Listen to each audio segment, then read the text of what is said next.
So I made a Godzilla vs. Kong video explaining why I think Kong could be the main character in the future of the Monsterverse, and it kind of just brought to my attention that there seems to be just this whole negative misconception that the Godzilla rights are going to be taken away by Toho and that the Monsterverse is not going to continue with Godzilla in it. There were even rumors a few years ago about Godzilla dying in Godzilla vs. Kong, which obviously did not happen. Spoiler alert if you haven't seen the movie, but he swam away right into the ocean and he's alive and stronger than ever. So I'm going to break down an interview with one of the chief Godzilla officers over at Toho in Japan that is pretty much him explaining that he does want the future of the Monsterverse to continue growing and the future of the brand to continue growing for generations. Monsterverse and Legendary and the American Godzilla franchise really helps with that. As always, if you're new here, consider liking the video, consider subscribing as well. I post all kinds of nerdy content all the time. And without any further ado, let's get into it.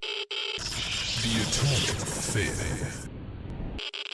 Okay guys, so this is some Japanese news website called Nikkei. It's style.nikkei.com. And so when we come down to this article here, this is an article that came out in 2018, so it's fairly old, right? But it says Toho's fateful Godzilla strategy conference expanded beyond movies. So in this article, this man is pretty much going on to discuss the revival of Godzilla and how he talks about up here how there was a rut in the Godzilla franchise and how even though he was publishing things every single year, he couldn't stop the decrease in mobilization due to just the decreased revenue around Godzilla in general after Godzilla Final Wars and just the Toho taking a 10-year rest from Godzilla. But then in 2014, Godzilla 2014 came out in America and the Monsterverse revived Godzilla. He said in 2014, Legendary announced the Monsterverse concept, and in 19, it announced that it would release Godzilla 2, in which Mothra and Rodan appeared, where he says Radon. Of course, that's the Japanese name for Rodan, which I actually just recently found out.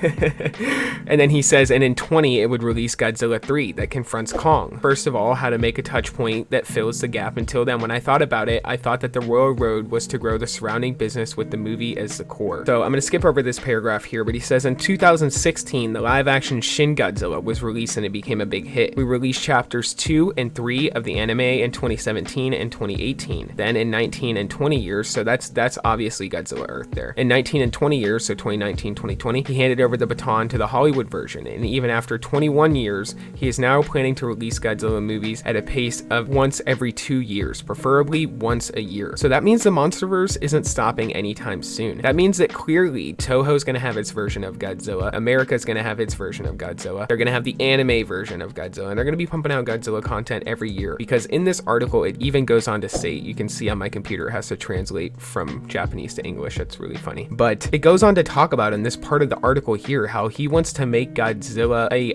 IP that lasts for 2 or 3 generations. He said, in the future, there is a possibility that huge profits will be generated in the character business overseas. Godzilla is an important entity that holds the key to Toho's lasting prosperity. Only Godzilla has 100% IP in-house. The risk is high, but since we can handle everything ourselves, we are not thinking of diluting 100% investment in Godzilla movies. In the future, I would like to make it a character that is loved by 2 and 3 generations around the world. He says the goal is to increase the size of domestic market for commercialization rights to 20 billion yen or more. So essentially what this article is saying and what it's telling me and what it should tell you and pretty much everyone is that the Godzilla rights aren't going anywhere from Legendary. You guys comment your thoughts down below. Let me know what you think about this. Let me know what you think about this article. It is 2 years old, so you may have already read it, but if you didn't, comment down below. Let me know what you think about it. And as always, if you're new here, be sure to like the video. Be sure to subscribe. I post all kinds of nerdy content all the time. And until the next video, be safe and stay well, guys.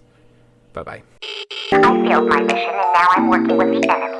And I can't even get that right. I have apparently